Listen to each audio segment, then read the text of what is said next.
Welcome, everybody, to our British Council and Action Xtreme Actors Masterclass. I am Hakeem. I'm the project director of the New Black Film Collective, and I'm joined today by another cast member of the magnificent film Son of the Soil. Now, this cast member, he has a very, very, very dramatical and very screen impacting role within the film. He plays a character called Shaka Bulla. And, well, man, if you want to know about antagonists, this brother be able to break that down to you. So we have our dear brother, Taye, with us today. Brother, would you like to just give a quick introduction of yourself? First of all, my name is Taye Arimoro.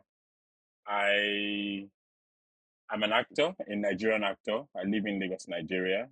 I have been in the Nollywood space or in the acting space for 12 years, since 2013.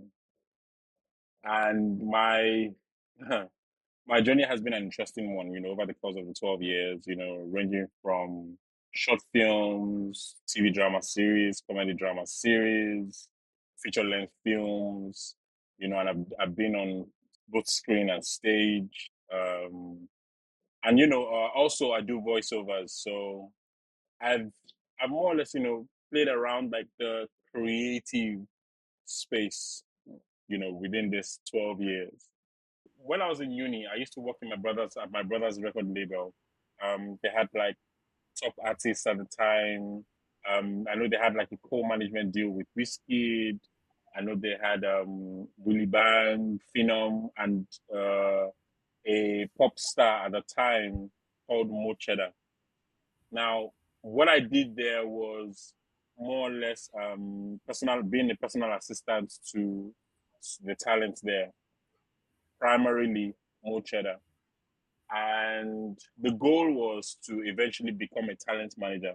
Now, something significant happened that changed my my goals of being a talent manager, and that's me falling out with one of the artists at the record label at the time. So at that time, obviously, Wizkid was far gone. He was not, anywhere close to the label anymore. Mocheda had left the label to be managed by another label or by her own label. And so the talent pool within the record label was depleted, right? So the goal, what we were trying to do was to, sort of bring these new and sort of upcoming talents up. But along the line, I fell out with one of the talents. And so it was a case of, you know what, no, I'm creatively inclined. I had done some stage play when I was in secondary school, done some stage competitions. And so I I knew I had more to give than being a talent manager. If anything, I needed a talent manager for my own career, So I felt like, oh, you know what, I needed to do this. And I had a conversation with my other brother, and I said to him, "Oh, do you know any producers that wants to, produce a film? Because I'm ready to take it on. I'm ready to go." Ah, and so he said, "Oh, you know what?" He reached out to his contacts, and they said, "Oh, we're filming this." I don't remember the name of the film, but at that time it was a big deal at the time. And so they called Okay. me in for an audition. Mind you, I'd never done an audition before in my life. Never in my life. Oh, The oh only really? the only interact I'm not joking. The only interaction I'd ever had before then with acting was in secondary school when I was doing stage plays. And it's a different ball game. It's not Mm. professional. When you're coming into the professional environment, you need certain skill sets, certain techniques, certain know-hows. You need to be able to carry yourself in a certain way. So I was coming to this new world completely blind. Anyway, obviously my brother's friend is producing this big film, and so it's like my friend's brother wants to audition, no problem. I will audition him. Hopefully, it's good and whatnot. And by the time they asked me to just do a monologue, first of all, had no idea what a monologue was. That was like the first. That was Right. the first bullet. that was me shooting myself in one toe. And then, oh god, and then I'm like, oh, I'm sorry, what are you saying? And they're like, oh no, just improvise. Let's see you perform. And long story short, it was a mess. It was so bad that the producer, who happened to be my brother's friend, or acquaintance or whatever at the time, put his hand, put his head in his hand and put it on the table. That's how embarrassed. That's how embarrassing the situation was. He was so embarrassed. I just know that I didn't hear from them anymore. They said, "Oh, we'll get back to you." I knew I did nonsense. I knew I did rubbish. But Mm. and I don't think he ever spoke to my brother about it. Or maybe he did, but I just never heard anything from my brother, and I knew that, oh, you know what, like I wasn't going to be hearing from these people anymore. But there's one thing that I took out from that experience. Then I didn't have a car, so we had to enter these things called Danfo. Danfo here are like the yellow and black buses. So yellow buses with black stripes on them. I Okay. don't know if you've seen. Okay, oh right, look at this. These are Danfos. In Okay. Lagos you have a lot of them. In Lagos you have like this is almost like the signature. This is how you know Okay. you're in Lagos when you see the yellow and black, buses. Anyway, I was inside the downfall, and a lot was going on around me, but I was, I didn't understand, I didn't pay attention to what was going on around me. I was literally in myself, having a proper conversation with myself, asking myself what I did. I I was beating myself up a bit. I beat myself up. To be honest, I beat myself up a bit. But at some point, I realized that even in that bus, while I was beating myself up, I gave myself some grace. And I said, you know what? You've taken the first step. That's the most important thing. You've taken the first step. Like so many people will decide to quit after the first step. What are you gonna do? Are you going to quit, or are you going to continue? Are you going to believe that you can continue? And so I remember, having that conversation in the bus. I got home, I went straight to bed, and by the time it was in the middle of the night when I woke up, and I I started thinking about it again. But this time the pain is not as much. It's not as fresh. Do you understand? Okay. The bond is not as fresh. So I'm this time I'm telling myself, you know what? We're gonna do this. And we're going to do this because I trust that my brain can handle the task ahead, the challenge. I relish this challenge. I want to challenge myself. I want to prove to myself that I can decide to do something and get better at it and be great Okay. at it. And so that was it for me. So once I got that conviction, once I decided this is what I'm going to do, that was it from me. From that point on, and this was in 2012 or 2011. After that conversation, I auditioned for a whole year without anything. I was going for auditions back and forth, nothing, no job. And then in 2013, something happened. Ebony Life Studios are, they're one of the really big production houses here. So they called for an audition. They were going to audition for their first ever film project, first ever for their channel on cable TV. And I remember my brother sending me that the broadcast, and I said, Man, I don't think I'm gonna go. I don't think I'm gonna go. I don't have transport money. I don't want to be embarrassed again. I'm tired of going back and forth. 1 year, no audition, no roles, nothing. Well, he said something. He said, "I'll give you the money. Just go." And I remember going there, and I still didn't have any idea what I was doing. I still didn't know a lot of things. But by the time I entered the room, I saw a lot of experienced actors. But by the time I entered the room and they asked me, they said, introduce yourself. And I said, okay, yeah, I introduced myself. They said, let's have your profile. Now, you know what a profile is. Like you turn to the Yes. side, they take a picture, Yep. turn to the. And now I had no Yep. idea what a profile was. I was like, oh, my profile, I'm so sorry, I didn't print it out.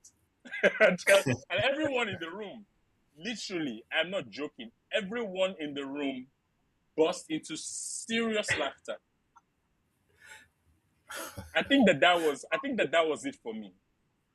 So Right, I did it and I did my audition and then I left the room thinking, oh, well, we'll go again on the next opportunity. And then right. I got a call.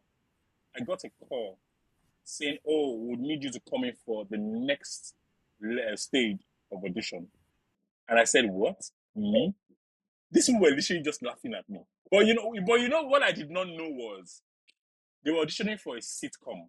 Now, physically, I fit the brief because of my age at the time and how I looked, right? And the fact that I was clueless of so many things at the time was very funny to them. And you know what? The character that I played was quite clueless about a lot of things. So for me, that was the beginning. That was where everything started. And we filmed the whole thing. Well, to be honest, it was very tough because again, I'd never done this professionally before, so it was a very tough 7 weeks. But I came out on top, and from there, ever since then, for me, it's been I keep challenging myself. I go back to the original plan, and that's I need to prove to myself that I'm going to do this and I'm going to be great at it. And that's always been the reminder for me. Looking back of your body of work, like you said, it's not just film; it's been film, TV, theater. So Yeah. you've got a wide tapestry of work. So which projects have been most creatively rewarding for you, and what made those experiences really stand out for you? I would mention three projects, and this is why I would mention the three projects. The first project I'm going to mention is the first ever project I ever had. That was Ojo's. It's called Ojo's in the House. I think now it's on Netflix, but at the time it was on cable TV. It's called Ojo's in the House. I look very if you look at me now and you look at the character then, like the person I was then, you probably would not be able to connect the dots because I was very skinny and very young. But for me, I think that was what shaped. That was the beginning for me. That was what made me understand how serious the work of filmmaking is. It's before I used to think that and so many people have this opinion about about filmmakers that it's very easy now. Is it not just to just show up in front of the camera and do and just say a few lines and then they'll call you a red carpet and you walk with the glam and everything, your social media will buzz and everything, that kind of thing. But that was for me. That was what informed how serious the work that we do as filmmakers is. You know, Okay. it was challenging. There were times when I would go back into my hotel room. No, they kept us in a house, this very big house. But there's times I would go back to the lodge and I'll cry. I'll cry my eyes out because of how painful. It's painful, it's like because they're literally drilling you, and it's almost like I was learning on the job. So it's like drilling and Wow. Okay. drilling, drilling. It's like, oh God, I can't get anything right. I can't get anything right. Help me, Lord. I don't want to do this anymore, And I'll call my brother. I'm like, I don't think I want to do this anymore. But it's just the fact that I would always show up again and again. And I had people who I could call, especially my other brother, who would remind me, who would always remind me, And the reason I'm mentioning this is for any young actor, any young filmmaker who's listening to this now, you need to surround yourself with people who would remind you. It's very, very important. It's very, very easy to give up. People don't understand how easy it is to give up. It's like, I don't want to feel this pain anymore. But if you surround yourself with the people who would call you back and remind you, just in case you're forgotten, is very, very key. Now, the second project I'm going to mention is called Casa de Novia. It's on Prime Video. Now, it was challenging. That was one of the projects that really shaped me because it's the first time I ever played two characters in a film, totally opposite characters, and it was the first time I was ever acting in front of a green screen with only my imagination. Right. So I've watched a lot of Hollywood films where it's like, oh, you know what? It's like you see, oh, you know, this, for example, what they call this film, House of Dragons, Yeah. Okay. and Yes. whatnot. They do a lot of these films, Avatar. They do a lot of these Yes. films in front of green screens with big, That's machines and whatnot. But see, the machines are not what it is, what the actor works with. It's his yes. mind. It's the Right. imagination. You have all this information, but the truth is, how big is your imagination? So that Right. tested my imagination. That really, really tested the way I Right. saw Okay. images in my mind. And so Hmm. for me, that was one of the things that really, how that project built, it built something in me that I cannot really place my hand on. It gave me so much confidence to believe in the power of my mind. And so now when I'm performing, I'm not even thinking about what I've seen or what I see on a regular basis. Uh-huh. I'm thinking far above what things I've ever seen. Like far above worlds that I've ever seen. It's almost like you're forming new worlds, So new your experiences. world building in your own head, your world building the whole thing. Exactly. Right. And it's so funny because before that, I had never been every project I've done, I always just tap from things that I've experienced before or things that I see. But when I got on that project, the first day was rough because it's almost like it's like now I'm delving into the unknown. So it's like, okay, how do I find my feet? Am I going to find my feet? Thankfully, I had like the directors, the producers to help me sort of navigate that as well. But immediately I got into it, it was almost like okay, now there's no stopping me. I'm free. I'm free to imagine. I'm free to go into worlds that I've never been in. That's amazing, brother, because you're not looking at the page, the script, and bringing your mind to the script. You're using the script as the basis to free your mind and to even Exactly. go beyond the Exactly. page of the script. So that's Exactly. so yeah. So any actors that's going to be watching this, listen to that brother's technique. That's amazing. Yep. Yep. Now the third project I would mention is Son of the Soil. Now, like I said, from the first instance, I understood from the first project I mentioned, I understood that this work comes with pain. It comes with, yes, I have so much fun when I'm doing it, but it comes with pain. It's almost like going to the gym. You feel the Mm, pain, you feel the heat of it. But truth is, do I mm. enjoy doing it? Yes, I do enjoy doing it because it's almost like now I have a thick back. Now that's what the first project gave me. Now moving on to the second project, it helped me loosen the blocks, loosen the barricades of my mind, and then Son of the Soil was the moment when I was able to merge both. This is what I mean. While we're filming Son of the Soil, I remember we had extensive conversations, myself and the director, Chi, and, with all other actors and whatnot. But in all honesty, I didn't still know how I was going to carry Shakabula until I got into the filming environment. So it's like, oh, Okay. I had all the information. I had all the information. I knew that, okay, you know what, this is where he would be. This is what his world is like and everything. But I still didn't. There was still something missing. There was still something missing, and that's the fact that Okay. I'm trying to imagine the world that Shakabula is in. Now I have this image, but I've never lived there physically. So what happened was I have this imagination, and then I get into the filming environment. And while we're filming, again, the first day, the first scenes, the first day I did like two or three scenes. The first scene that I shot, she really liked it, but I didn't feel like I was one with the character just yet. You know what happened? After the first day, I lost my voice. Oh, okay. Wow. Okay. Now Okay. this is where the experience from the first project that I mentioned to you, that the first significant project Yes. for me, came. Now the pain of losing my voice. And now Hmm. understanding that, see, whatever pain you feel, you need to use it. You Right. need to use it. There's no, you're here already. You're here. Hmm. Except you're going to say, oh, you know what? Please decast me.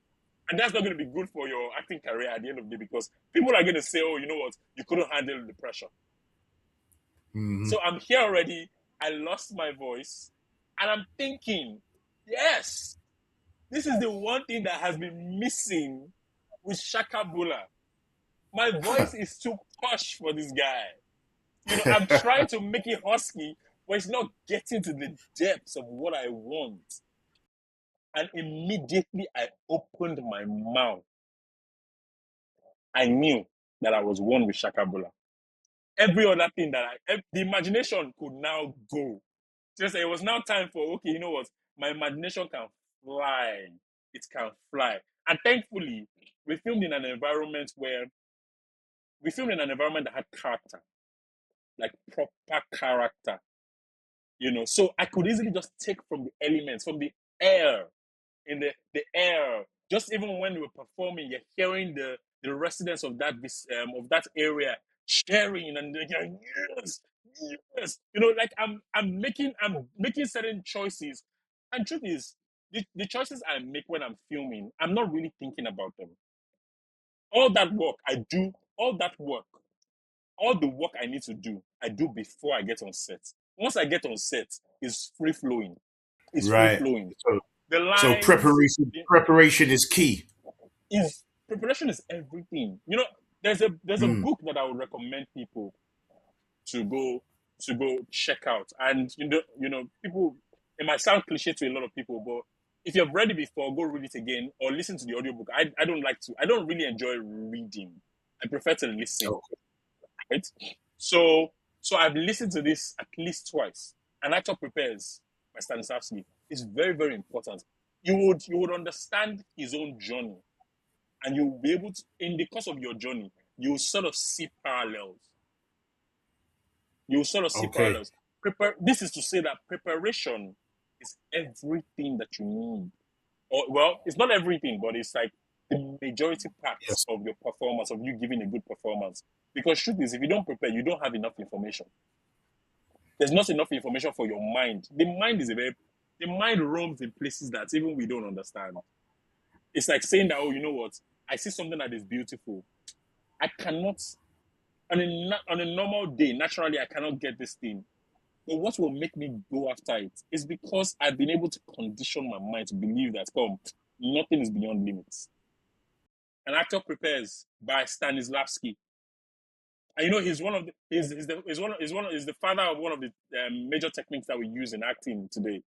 You know, it's very, very important that people if you're not very big on reading the physical book, then go listen to the audiobook.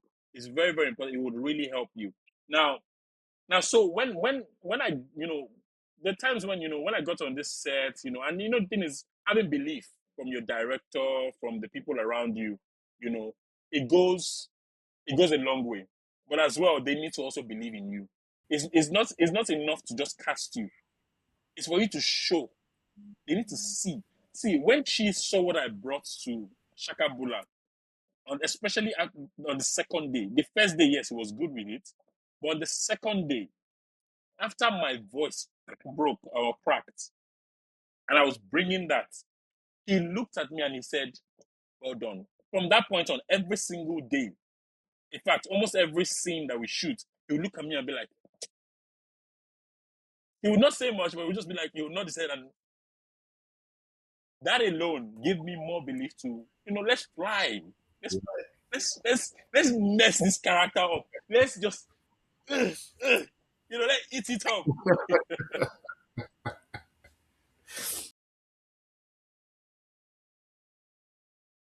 Well, brother, look, I mean, again, you seem to be an actor that you portray and understand the importance of empowering Nigerians based in Nigeria for Nollywood, which is beautiful.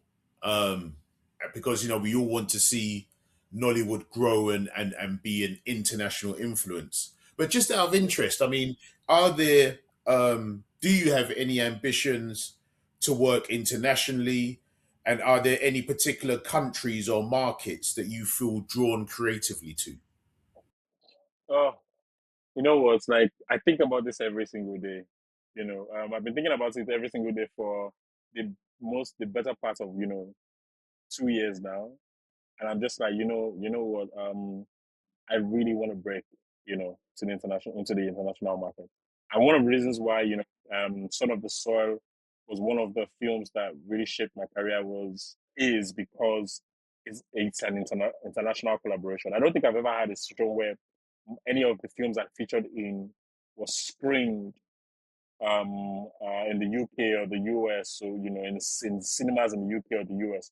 It's the first one, So for me, um, ever since I tasted, it's like you taste blood and you just want to keep going. So for me, it's like the international collaboration was like blood for me. It's like, yes, sweet. I want more. So, but for me, I really want more. I really want so much more. And I know that I can take on that challenge. I'm very, very much up for the challenge. I try as much as possible to prepare for that moment because for me, it's like preparation is great when and sorry, success is sweet when preparation meets the opportunity. So when the opportunity comes, I know that I'll be prepared. So every single day I look forward to what can I do better, what skill set, what is the plus.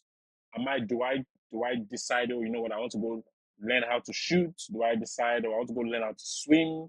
Do I decide I want to go learn how to stunt, how to what's the word now, martial arts? What exactly am I adding to myself? you know um uh I'm not a big fan of languages, but it's something that I have to add, because you just never know what separates you from the other best good actor.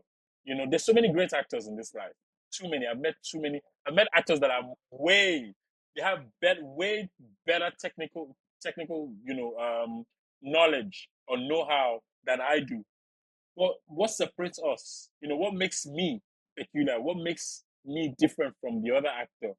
So for me, that's what I spend my time doing now. When I'm not on set, I'm spending more time, trying to put in the work to making sure that there's a plus. There needs to be that plus. So when people say, okay, we have this actor and this actor, they look at us and be like, oh, this person knows how to do this, and this is ideal for this character. Okay, we'll take this guy. Acting is the only job in the world where you get to do everyone else's job. Yes, yes, Because yes. it's based, And I based love on it. your character. Yes, it's the only job in the world. You could be playing anything from Everyone, anyone. president, from a president to a caretaker to a to a, To a to a drug floor addict. sweeper to a drug addict to a king. Is the only job in the world where you get Yes. to play every other job. Yes, yes. And So one thing, another reason I yeah, really love it is because it takes you to places where to worlds that you've never been. It's like, oh, you know what, right, you want to be the lead surgeon. I've never been it. I've never the best I've ever been, the closest I've ever been to like surgery is just seeing them, birth right, birth a child. But it's like you're doing a brain surgery and everything. You now have to now go research. So it right. takes you to places that you've never been, that will blow your mind for that period of time anyway. So And again, you travel as well. You get to travel. I mean, right, I love to exactly, travel, so exactly. hey, And sometimes traveling can be the best lessons that you can get traveling the world. yes, yes, You yes, know, yes. You hit the nail on the head right there. The thing is, one of the advice I got, from a much older colleague, that I used to really look up to. I still look up to him, but then when I started, he was the one person that I really used to look up to. So the first time we got to work together, I was starstruck like mad. I was starstruck. But then, because for me, growing, there's something I say. I say, keep going, keep growing. Growing for me is the most important thing. So, yeah, I'm starstruck and everything. I was first, a bit shy to go speak to him. But then I had to go meet him and said, what is the one thing that you can tell me that can help me to grow? And he said, as much as possible, wherever you find yourself. He first said, you need to travel as much as possible, but wherever you find yourself, take in people. Take in people. Look at people. Don't, a lot of times, like, we carry headphones and block our heads. You're in the midst of people, you want to carry a book. That is not the time to read a book. When you're in the midst of people, as an actor or as a filmmaker, it's not the time to bury your head. It's not the time to be distracted. You need to focus on take in people, because these people are the people you're going to play in the future. You're going to play them sometime in the future. You just never know. You see a homeless person and you feel, oh, I'm repulsed by this person. No, because when you need to play this person, literally you've judged this same person before you get into that character. How are you going to get in there? Again, so how do you then approach character development, especially for emotionally complex or even like morally conflicted characters? So what's your approach to be able to get into that character? I read, I read, I read again. It, a lot of times we underestimate the power of um, our mind taking in information. We underestimate that, especially as actors. Especially new actors. New actors take it for granted a lot. I know I took it for granted. Quite a number of times. But when I really understood how powerful the mind can be, that's when I really started, really get it right. You read your script because the information, all the information you need, or at least 90% of the information you need, is in that script. The remaining 10%, you're going to you're going to do the research or get information based off of what's in the script. If you read your script, you see information that does not sit right with you have to discuss. Filmmaking is a collaborative effort. Everybody wants to see you succeed as an actor. There's no see. Nobody wants any other person in a film set to succeed as much as they want the actor to succeed. You want to know why? Because the actor is the face. All the actors are the face of that film. If the actors don't bring it, it's going to be a hard sell. It's going to be a harder sell. So for me, what I do is when I get a script, and a lot of times when we're filming here, we don't really have enough time to prepare. We don't really have enough time to prepare because script is, because of, like I said, quantity, right? Because we're always going and always going and always going and always going. Sometimes you can get a script in 4 days and you have to get into character in 4 days. Sometimes you can get a script in 1 week. For some big projects, you can get the script a month, 2 months beforehand. But there's no complaints. There's no complaints because all of it is a training period for me. For me, it's training. If I get the script 2 days beforehand, as much information as I can get, just lock myself in. How much information can I get? What happens is the next project I have to get in and I have to do 2 days or 3 days. It helps me just focus on the most important thing. What exactly can I get right now within these 2 days? And what information can I get from the director or the producer or the writer? Again, to stick to your question, read your script. Give yourself some time for your mind to take it away. Sometimes read your script and sleep. Sometimes read your script and go watch a film. Just watch a film. Another thing is, I love watching films, especially when I'm reading my script, because I'll read the script, go and relax, watch a film. You know what to know why? It helps me to slow down. Because when I'm reading, I'm reading very I'm reading I read very slow, but then it's very fast in my mind.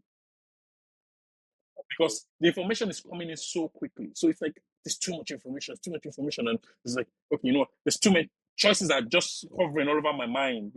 So what I do is when I watch films, it just takes it back down. It's like, hey, bro, calm down, relax, relax. There's pacing to this thing. Just remind yourself that there's pacing to this thing. The great actors don't rush. They don't rush. They center, they center, they find that center. And so that's what happens with me. I read my script, let my mind roam by watching movies, by reading books, by listening to music, and I go back to it. Go back to it usually maybe three times, three times I'm good. I read the script over and over 3 times. By the time I read the first time, it's almost like a cold read. By the time I'm reading again, then I'm now really paying attention to everything. That's all the information I need to be highlighting and whatnot.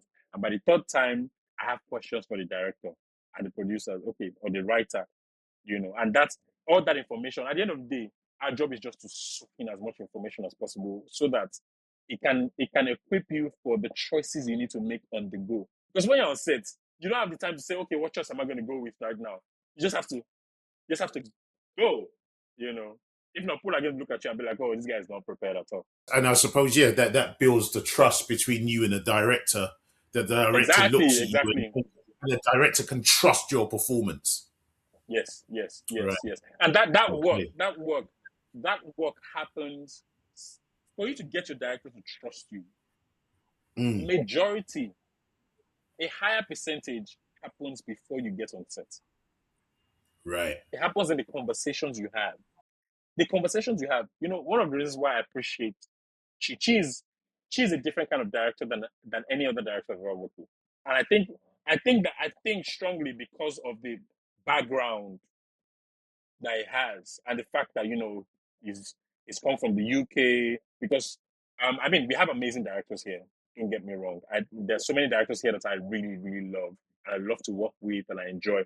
But she's a different kind, in the sense that I would have a conversation with him and say, "Oh, this is what I feel," and he won't, no matter how silly it sounds, he won't discard it. He'll say, "You know what? I like this element of this thing that you've said. Let's keep this and let's see how we can tweak it to even out. So maybe try this, try this." He's not saying you do this or you do that. He's saying maybe try this. Let's try this. Let's try this. Incorporate this, and you let your mind. You go and do the work. That in itself, I had this extensive conversations with him, and for me, it's like that just that's where my trust for him. That's where I started to believe. I think the biggest challenge for me was understanding his world. And by his world I mean like his environment, and having him, because the truth is Shakabula is the king of his own environment. There's a line in the film where he says, "You day your zanga, no wahala. I day my own zanga, no wahala." So he's the king of his own zanga, and he rules that zanga. Now, the biggest challenge for me was being able to connect with that zanga, that word. The script did not mention zanga, but zanga is something that that I grew up in Nigeria, so you understand. What it says zanga is like hood, your area, your own space, right? And so in fact, it was when I got into that space, like the filming environment, that that word came back to my mind, because it's something that it's sort of been buried for years inside my mind. So for me, it's like the biggest challenge was understanding that world, but it quickly dissipated. It quickly evened out immediately I got in there. And I was able to hail some of the street guys. These are people who rule that environment, and I'm sitting with them, I'm buying them drinks, I'm chatting with them. So just seeing them interact with each other, I was just like, okay, there's so much to learn from these people. Which is one of the reasons why I said earlier, whenever you're in an environment that has people, even if it's one person, don't bury your head. Take in that person, have conversations if possible. If the person is lucid or sane enough, have conversations with that person, because you just never know. So for me, getting into the environment and having conversations with these guys and buying drinks, because they love to drink. So buying drinks, giving them money to buy drinks and sitting with them, for me, it was like, okay, yes, I mean, I feel like I'm in control of this situation. That's who Shakabula is. He's in control of his own people. And it's so funny because all of this happened subconsciously until it was time to start performing. So when it was time to start performing, I'm just like, wait, hold on. I just linked up with some people there. Coincidentally, some of the people that I bought drinks for were part of my boys in the film. Okay. Okay. Yeah, so that challenge immediately just evened out and leveled up. I mean, it's not Nice. always going to be the same. It's not, every Yes. role is peculiar. Every film is peculiar. Every role is different and peculiar. It's not always going to be the same, but for this particular character, getting into that environment. And I remember in my behind the scenes, I did mention that, just getting into this space, breathing the air, interacting with the people, even the market women, the women that live in that space, just made it Oh, feel like I was part of that world. right. You know, I'll show up and I'll greet them and say, oh, you know what, hey, Taja, lady, that's in Yoruba. It's like, oh, okay, how is your market going? How is sales going today? I'll show up, I'll pull up in my car, and the boys in the hood, I'm not joking. This one blew my mind. I'll pull up in the hood in my nice car, Yeah. and it's like on a normal day, there are certain parts of Lagos that you pull up in a nice car and they would want to rob you and everything. But these people are clearing the place so that I can find somewhere Right. to park. It was crazy. And they're So they screaming protect my character you. Okay. name, Shaka, Shaka, Shaka. And I'm like, yes, this is the air that I need. The Wow. energy. So I took a lot of energy from that. To be honest, I don't think they could have found a better location for for the film. I don't think they could have found a better one. Any young actor, any young actress that's going to be watching this masterclass, brother, you have a strong resume of performances, and as you said, you've been involved in many projects. So, but we know that one of the challenges and barriers to actors is remaining consistent and having that consistency, which you've been able to build up over the years. So, what advice would you give to young actors that they can sustain their career? So it's not just a case of, they think that they've hit the big time because they've had one major role, and then all of a sudden they think, hey, everything's just going to start from here. What advice would you give to them? How must they themselves sustain their career rather than they have this one role, they think they're going to now hit the Nollywood big time and everyone's going to come to them? You're an upcoming actor. You're an actor who's gotten your big break. I haven't even gone to like where I'm not close to the pinnacle of where I want to get to, but right. But I have 12 years plus of experience, and I can say this for a fact. One thing that works for me is to remind myself: you go one step at a time. Never settle. Keep going. Keep growing. I'm going to say that again. You go one step at a time.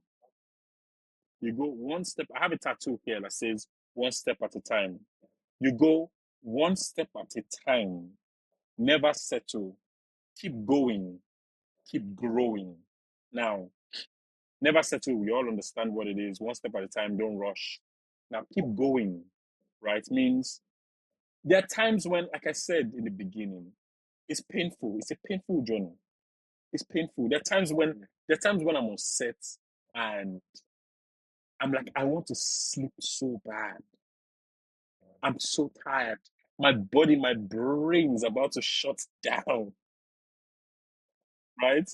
But I always have to remind myself, like I got into this for a reason. Okay, so I will keep taking that step, one step at a time. One step, I'll get there. One step at a time. And then it's not just about going, it's about growing as well. So you're not just going, you're growing. What am I adding to myself? What ammunition? What am I adding to what fuel? How am I fueling myself? Because truth is, if you keep just keep going. You're going to burn out. So every year, for example, I take January for myself. The reason I take January for myself is because I know the entire year is usually very long, right? And once I start working, I never get any breaks anymore. So January is the time for me to invest. I have a book, a very big 80 leaves book, right? Where I on the front of it, or you write your name and then you write topic investment 2025, investment 2026. I started in 2025, right? Where in January, no, I started in 2024, right? But 2024, I don't have a book for 2024. Well, I started writing like in 2025. Now, every January, you take January and say, what am I investing in? Usually, you start the year before and decide this in the next year, this period. It doesn't have to be January. It depends on your schedule. But for me, January works because I can say, you know what, January I want to rest. I work from February to December. I know that January I'm resting. Because you need to recuperate. You need to recover. Sports people do this thing where after a match, they have recovery sessions, training sessions, where they just sit down in ice bath and whatnot. Your brain needs to sit in an ice bath. And I'm not saying like you remove your brain and put it in an ice bath, but like figuratively, you need your brain, you need your body. See, this body is the vessel. You need to get your health checked. You need to exercise. You need to eat right. You need your mind to be cleared. By the time you're coming back in February, your skin needs to be fresh. Your mind needs to be, it's almost like you've gone up a class. It needs to show. Do you understand? Because, they say there's your last job, you're only as good as your last job, right? By the time you come back and you do your first job, people need to look at it and be like, no, I need to cast this guy for my next press. And that's how it keeps going and going. So I'm going to say this again for the people at the back that didn't hear. One step at a time. Never settle. Keep going and keep growing. Just finally, what do you hope audiences take away from Son of the Soil? Different things. For as a filmmaker, a Nigerian filmmaker, I'm hoping that people can see the project we've made, and it can help them believe in the potentials that we have. As Nigerian filmmakers, can help us believe that I think all the actors on this film brought their A game. All of us, all of us. Like I was watching it again, I was just like, I'm looking at my podcast, I'm looking at my friends who were on film, and I was like, wow, I didn't even know you had this range. That kind of thing. So I'm hoping that, above all else, they will see, that Nigeria Nigerians, we do so well everywhere in the world, everywhere, in everything that we do. The only problem that we have is that backing, that spotlight, the platforming. That's on one end. Number two is this film talks about, drugs and, street violence and whatnot.